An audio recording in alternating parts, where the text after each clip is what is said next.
Thank you all for joining us here at this spectacular venue. Just before the pandemic, we opened the doors to this Performing Arts Center with the dream of making it a hub for culture, events, and innovation for the entire community. Seeing us all here gathered today, I can say that we are fulfilling that dream.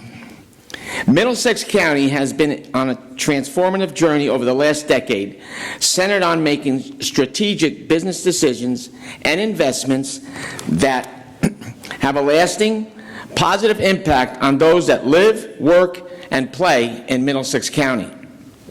Here in our county, we have developed a strong financial strategy which we have paired with a unique branding initiative. This is designed to provide us the financial freedom to invest back in the community and increase awareness of our services and programs throughout the region.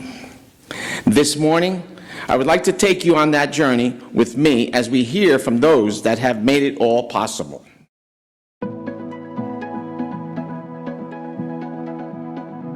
I'm Middlesex County Commissioner Director Ron Rios. My name's Santhi Nara, and I am currently the Deputy Director of the Middlesex County Commissioner Board. My name is Mark McCormick. I'm the President of Middlesex College. I'm Barry Ostrowski, and I'm the President of RWJ Barnabas Health. My name is John Pallone. I'm the County Administrator for Middlesex County.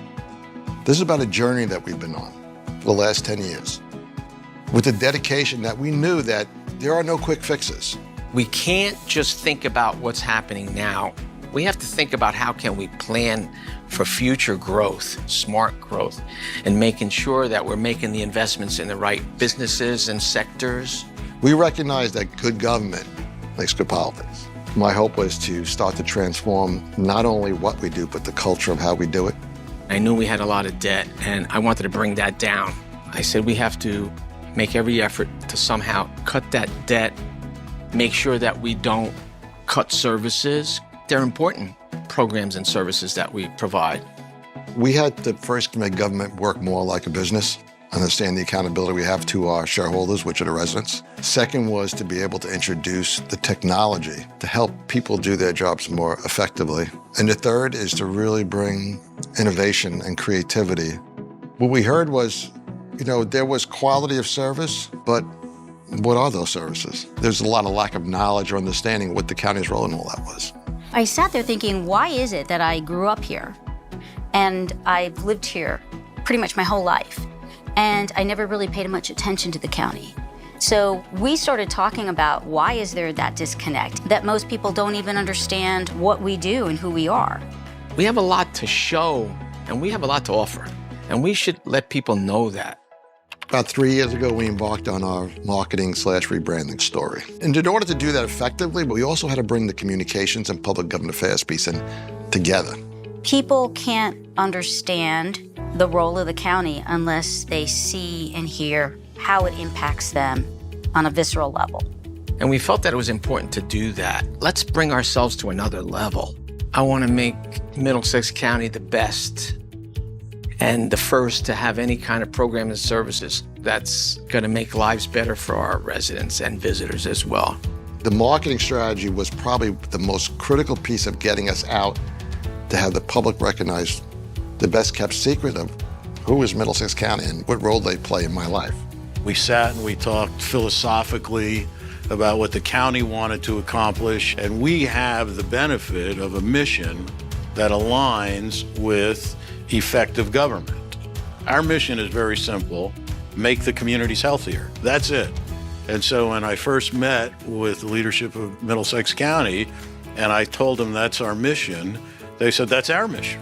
I think the fact that you have a county that's focused on not just improving the lives of the residents in terms of the benefits of being in the county, the parks and the arts, but they want to make sure there are jobs here that attract people and then provide family-sustaining wages. That's a huge benefit. And our marketing, it's working. It's helping our municipalities between bringing people in here to create a business or increase their business. It brings work for our workforce. It brings business to our restaurants and different entertainment venues.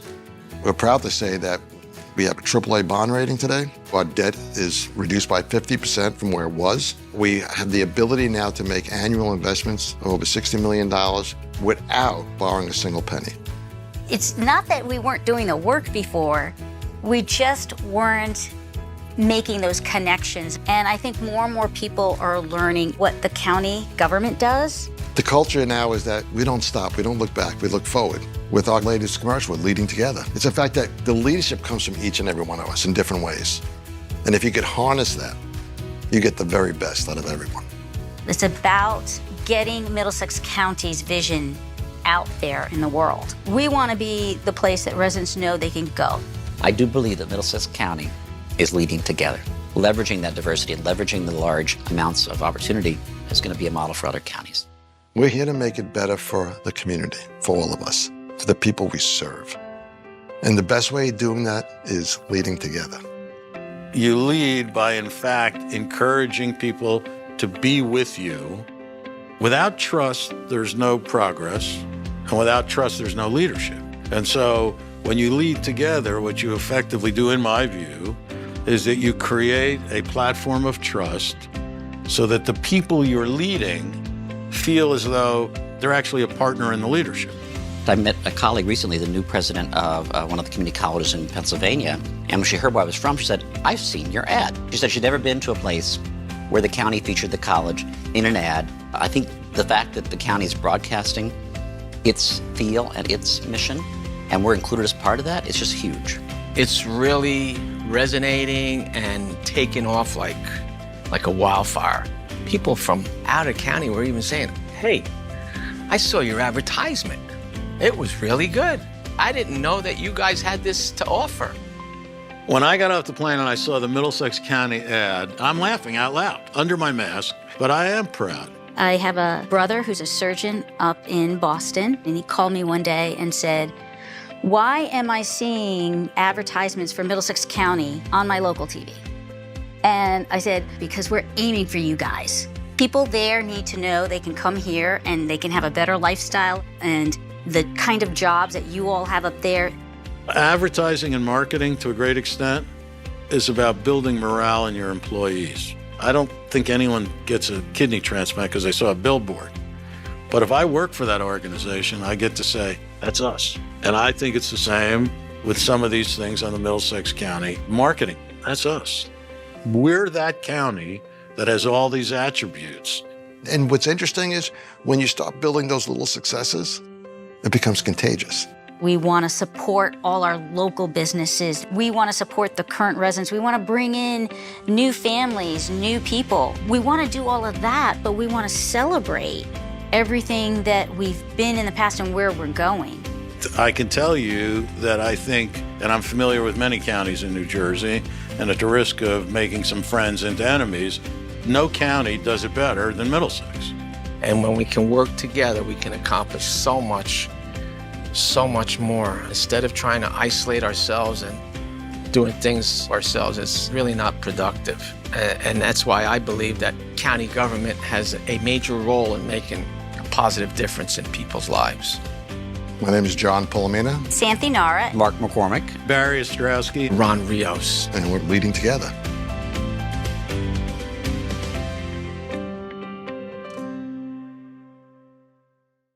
Since embarking on this journey in 2008, the county has grown its surplus year after year, decreased debt by $280 million, and maintained a coveted AAA bond rating, all which allow for key investments that grow our economy and improve the quality of life long-term, including investments in healthcare, education, transportation, arts, and culture, and business. This strong foundation makes our Destination 2040 strategic plan possible.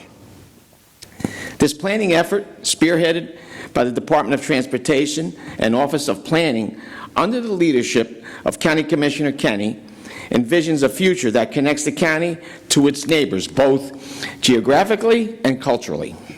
We're doing this through regional transportation projects and high-caliber performing arts centers, changes to the educational landscape to nurture a new generation of entrepreneurs, inventors, collaborators, and contributors, and bringing better access to cutting-edge healthcare, treatment, and state-of-the-art innovative spaces.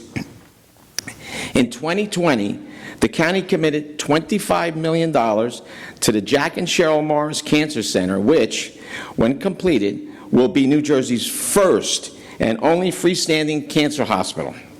The Cancer Center, which will be in the heart of New Brunswick, will transform cancer care through a combination of research, education, and patient care, and will provide opportunities for students at Middlesex College and Middlesex County magnet schools through robust curricula and hands-on internship programming. And last year, the county was pleased to contribute as a key partner in another one-of-a-kind project in the county's seat of New Brunswick, the Innovation and Technology Hub. The 550,000 square foot facility will be a dynamic environment representing an investment in the future of innovation and entrepreneurship in New Jersey, and it will also serve as the future command center for our Data City initiative, a living laboratory for autonomous technology. To foster the workforce of the future, a topic on our agenda for later in today's event, and to nurture a new generation of learners, we are making vital investments designed to strengthen and grow our college, our magnet schools, and our pipeline of talented, well-prepared workers who are ready to move into or advance in all industries, especially the county's focus industries, life sciences, autonomous technology, and food innovation. For a century, Middlesex County has been providing an award-winning education to students in a variety of education tracks, making us an academic destination for families around the region. Both Middlesex College and the Middlesex Magnet Schools have undergone a transformative reimagining to better align with the county's own distinctive brand strategy and the region's economic growth plans. Beyond education, the county is collaborating with state and local partners to transform the transportation landscape within the county to allow for broader access within and beyond our borders, including via land and sea, and provide relief to our roadways. The North Brunswick train station, the first of its kind to be managed by a county in New Jersey, will bring a new train stop to the county along New Jersey Transit's Northeast Corridor, providing numerous benefits, including substantial relief to one of the state's busiest rail lines, reducing traffic along Route 1, a major thoroughfare, and attracting new revenue to the region. And further down the track, the New Brunswick train station will offer similar benefits and will be managed in a similar partnership between the county's Improvement Authority and New Jersey Transit. Middlesex County's ability to play a leading role in the development of these projects is testament to the long-standing, robust public and private partnerships we have at the local and state government level and with our business community. I would like to take a moment to recognize my colleagues on the Board of County Commissioners and our constitutional officers who are here with us today, as well as the mayor of our host city, Jim Cahill. We are proud that this summit serves as an occasion to recognize these partnerships. All of this, cultivating an economic ecosystem that supports innovation and entrepreneurship with a core focus on collaboration, has not gone unnoticed. Earlier this year, we were honored when U.S. Secretary of Commerce Gina Raimondo recognized New Brunswick and Middlesex County as a place where innovation is already happening and as an ideal location for technology companies such as chip manufacturers to call home. Formerly the governor of Rhode Island and its first female governor, Secretary Raimondo previously served as General Treasurer of Rhode Island. She is a graduate of Harvard University, Yale Law School, and Oxford University, where she was a Rhodes Scholar. She is also the founder of Point Judith Capital, a venture capital firm. Today, we are honored to have Secretary Raimondo as our guest. Her background as a leader in economics, venture capitalism, and the public sector make the Secretary and the insights she will share here an invaluable part of today's event. When we decided to extend an invitation to the Secretary, we reached out to Congressman Frank Pallone to see if he and his team would be willing to facilitate that. As always, the Congressman came through for Middlesex County.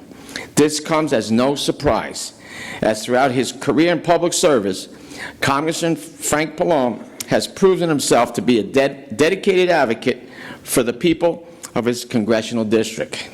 And of course, the various initiatives he has championed in support of our nation's veterans, our environment, and especially our residents and business owners have benefited not only the people of Middlesex County, but people throughout the entire region and across all of New Jersey. On behalf of the entire Middlesex County Board of County Commissioners, I thank Secretary Raimondo and Congressman Frank Pallone for being here today. Please join me in welcoming Secretary Raimondo and Congressman Frank Pallone to the stage. Thank you. Nice to meet you. Nice to Thank meet you so much for being here. Nice to meet you.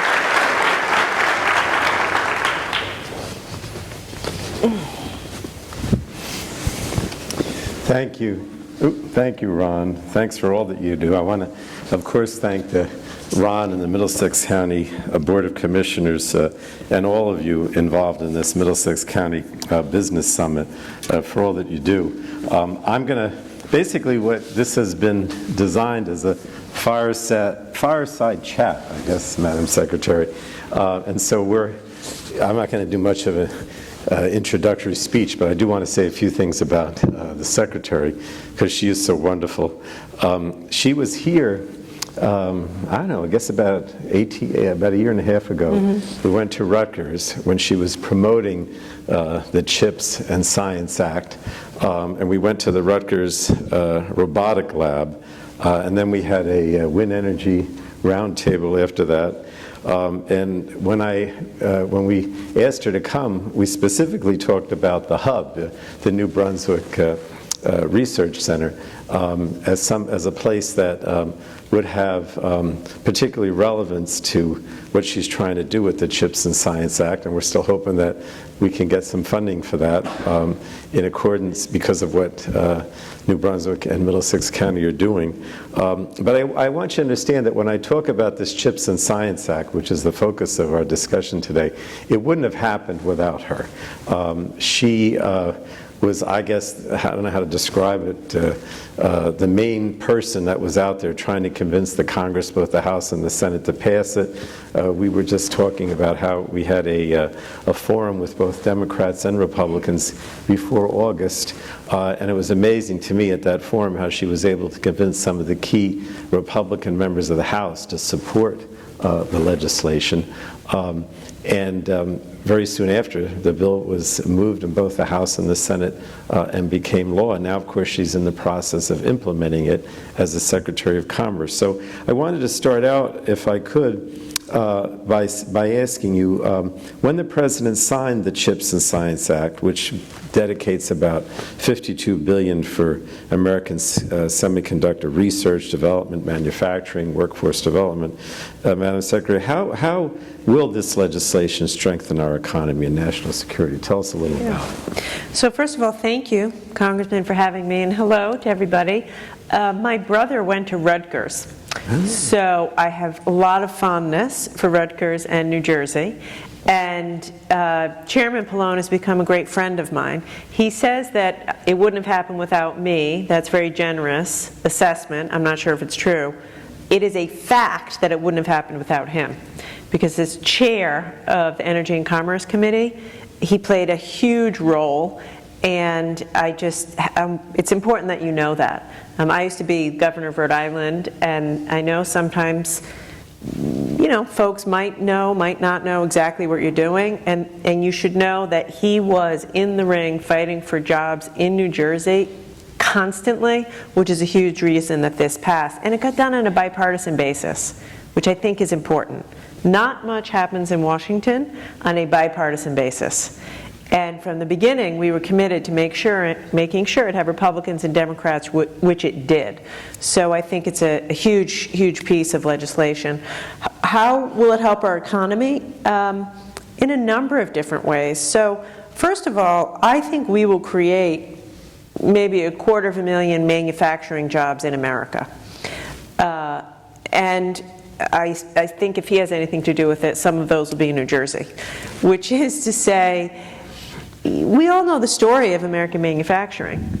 You know, once upon a time, many Americans had jobs in manufacturing companies. My own father did, from Rhode Island. And we just watched all those jobs go to Asia in search of cheap labor. And so we wake up now in a position where, this is a shocking fact, we buy 90% of the most sophisticated semiconductor chips from Taiwan.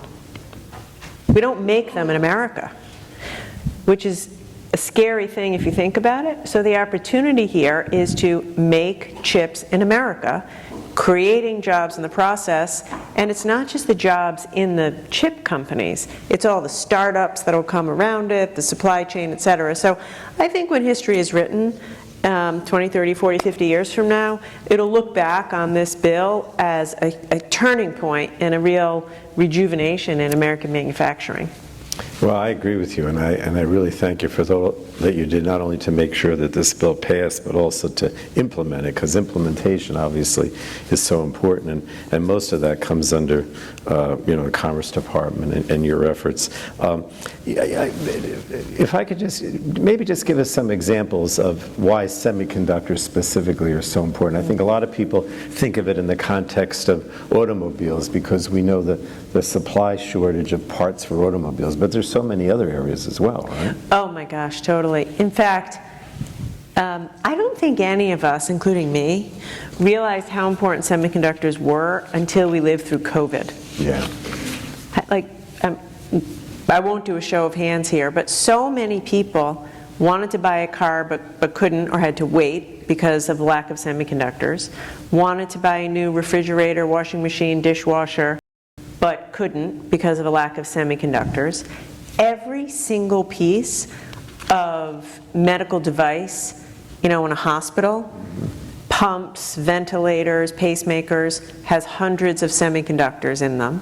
An electric vehicle has 1,000 semiconductors. The Javelin launching system, which we've been sending to Ukraine so they can defend themselves, has something like 250 semiconductors. So, they're everywhere. Every computer, every phone, every piece of military equipment, GPS. And I think that we just took our eye off the ball. Silicon Valley is called Silicon Valley because they invented semiconductors.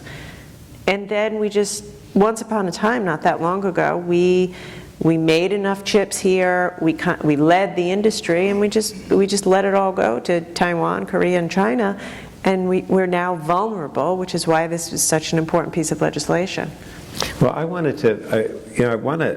maybe I should say something. I know you're somewhat familiar with our area, but Middlesex County, to Ron and the Board of Commissioners' credit, has really marketed itself as a place of innovation, new technology, new ways of doing things. And of course, New Brunswick is where we are, is very much the health center of the state. Mm-hmm. And so when you talk about supply shortages during COVID, we saw that in the hospitals, people trying to get ventilators, the whole thing. But I think a lot of times, Madam Secretary, people will say to me, well, why do you have to produce things here? Why, so what if, the products and things come from Beijing or some other place? Now, we know that if that supply chain is disrupted, that's a problem. But let's assume that, you don't have that kind of disruption. It's still important to be able to produce things here. You want to talk about that? Yeah, absolutely. So, first of all, it creates jobs here. Manufacturing jobs. I was in Ohio, a year ago. Intel, big semiconductor company, was opening a new factory in Ohio. The average salary in that facility is over $100,000 a year. Those are good jobs. And they said many don't require a college degree. Like, we want Americans to be working in good jobs, making things. But I'll tell you this, like, I was the governor of Rhode Island during COVID. And I had a lot of sleepless and scary nights calling to China, to Vietnam, trying to get my hands on ventilators. And it was not a good place to be. It's not a good feeling when you need something, a life-saving device like a ventilator, and you're at the mercy of other countries. Now, obviously, we can't make everything in America. You know, it's a global economy. We don't want, trade is important. We don't want to make everything in America. But certain things like pharmaceuticals, semiconductors, life-saving devices, we have to make enough in America so that we have them when we need them.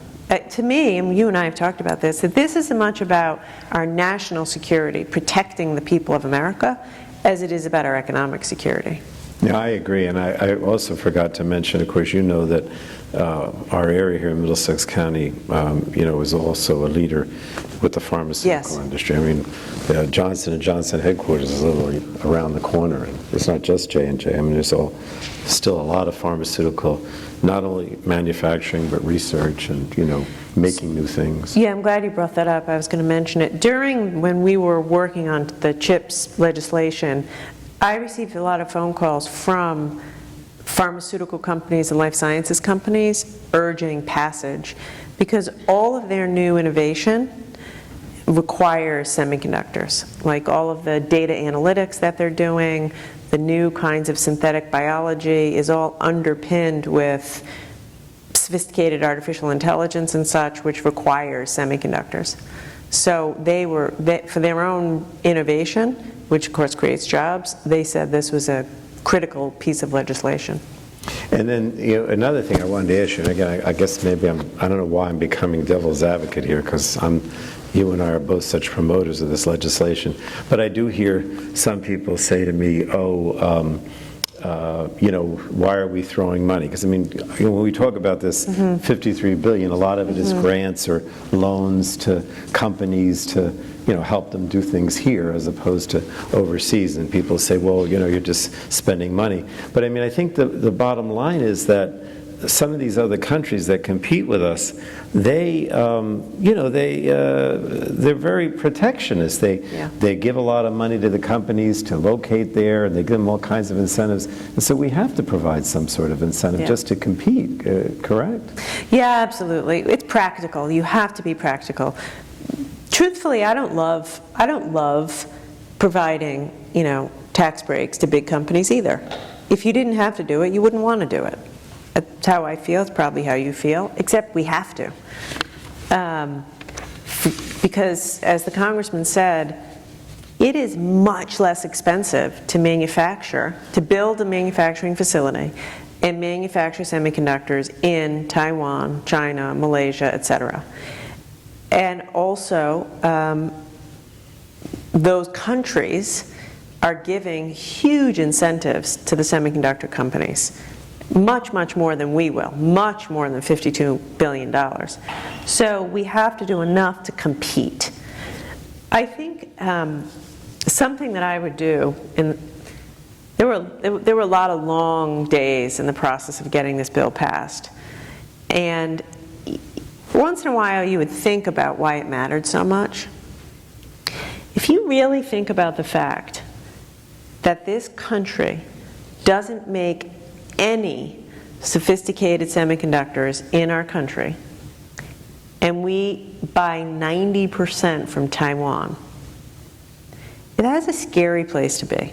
Those are the chips we need in our military equipment, in our satellite equipment, in our medical devices, and we buy all of them from Taiwan.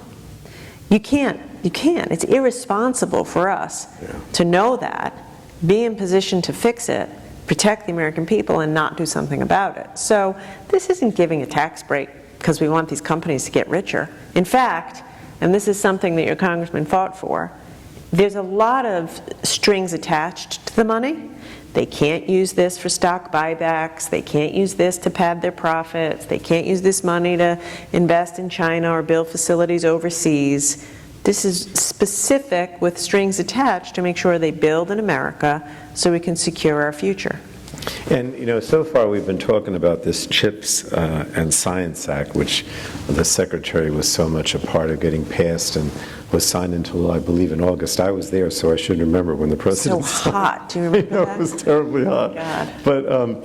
But I do have to mention that, in the past year, well, actually, even after the CHIPS Act, we passed the Inflation Reduction Act.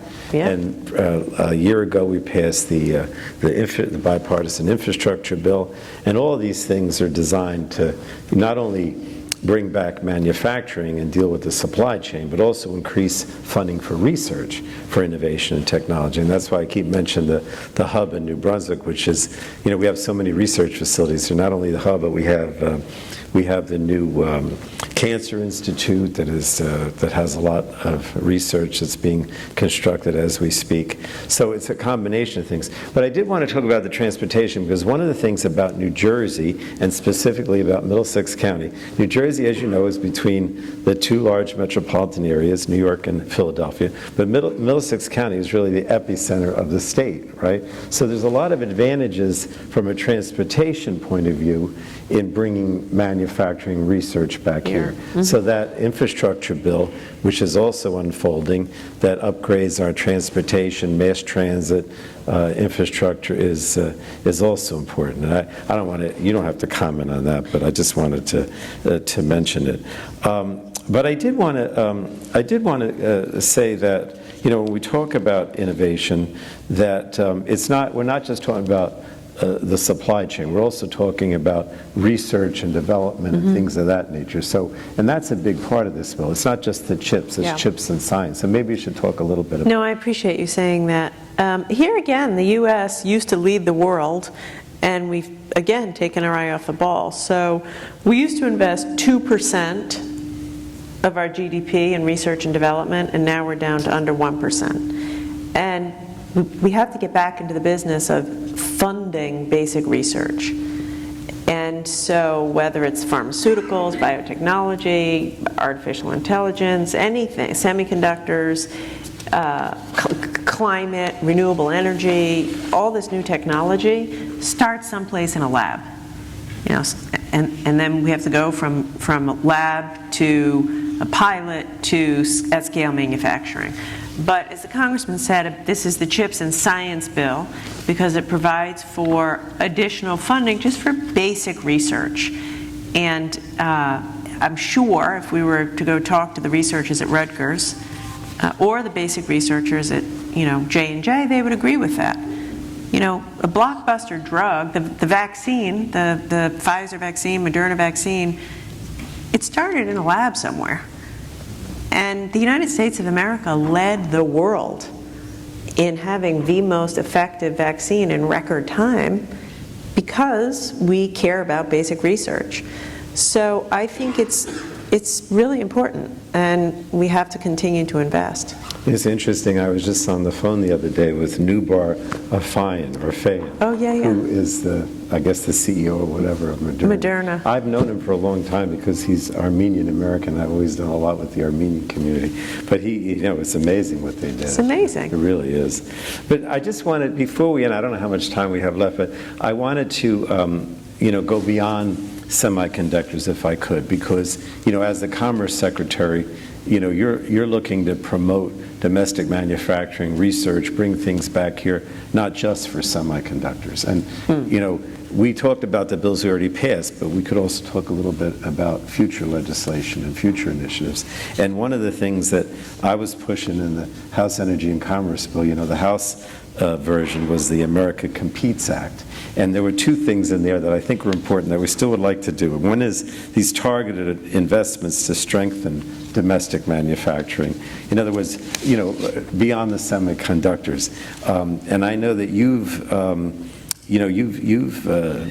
talked about that as well. So maybe talk a little bit about what you'd like to see beyond the semiconductors in terms of this overall effort. And one of the things I also would like to see at some point soon is this Office of Manufacturing and Security Resilience. I've mentioned this to the Secretary and to some of my colleagues many times, that when you go to other parts of the world, particularly some of our competitors like in Western Europe, I'm always surprised because they have a cabinet-level manufacturing agency, right? In other words, it's not just commerce. They'll have a secretary of manufacturing in places like Norway or Germany or other places. And you were champion, and I still would like to have, if not a separate agency, I don't think we could do that, but at least have an office within your agency to deal with that. So just talk about some other things that we can do that maybe Congress should do. We have to make this happen, by the way. This has to happen. So look, again, COVID put a big fat spotlight on how fragile our supply chain is. Like, nobody was talking about supply chains before COVID, really. Now it's a commonplace word, because you realize when you have a fragile supply chain and you don't make enough in America or nearby, you're just vulnerable. You know, look at what we're dealing with now: inflation, disruptions, economies disrupted. So the way you should do it, which is what this office would do, is you should be constantly monitoring and mapping the supply chain, especially for critical things, medical devices, critical technology, etc., so that you're never caught off guard. And right now, we're just in a, we don't do that. We really don't do that. I told the congressman, and I don't want to alarm anyone, but you know, I have a few people on my staff working Excel spreadsheets, trying to map the supply chain. In Germany, in Japan, in other countries, they have a team of people, much more sophisticated, mapping the supply chain, seeing where are we vulnerable. If we're overly vulnerable on Taiwan, on Singapore, on whatever, how do we shore that up? So that if, God forbid, something happens in one of those countries, and it could be a natural disaster, a virus, a war, it doesn't shut down the United States of America. And that's what we need to be doing, you know, so that we're protected in the event of some kind of disruption. I'll give you an example. Solar panels. We buy almost all of them from China, one province in China. You could go down the list. Active pharmaceutical ingredients, all purchased from China and India. Baby formula. You saw what happened with baby formula. It was made in one factory, essentially, in the United States. And all of a sudden, you have any disruption, aggression, you're out of luck. So I think that we have to do this on a constant, continuous basis, so we never again find ourselves so easily disrupted. I mean, I agree. And I know, you know, sometimes, I mean, the audience is mostly business people. You know, I hear business people say, well, you know, we're a capitalist society, we're a market economy, the government shouldn't be interfering, or, you know, I mean, we don't want to be like, you know, Beijing where they, or Russia where they announce, you know, the 5-year plan or the 10-year plan. You know, like a dictatorship, certainly. But I do think it's important to have an ongoing office or, you know, federal arm, if you will, that is looking at this. Yeah. No, I'm glad you said that. And I can speak for myself, for President Biden, this isn't about having state interference or state-owned enterprises, et cetera. It would be the private sector. The private sector runs the supply chain. This work would be done in partnership with the private sector, but it's about getting ahead of the problems, predicting the problems before there are problems. And, you know, the baby formula was one example, other examples. If the private sector, et cetera, knows how vulnerable we are, then you can encourage them to react to it. But no one is suggesting, you know, the United States government would get into the business of starting businesses.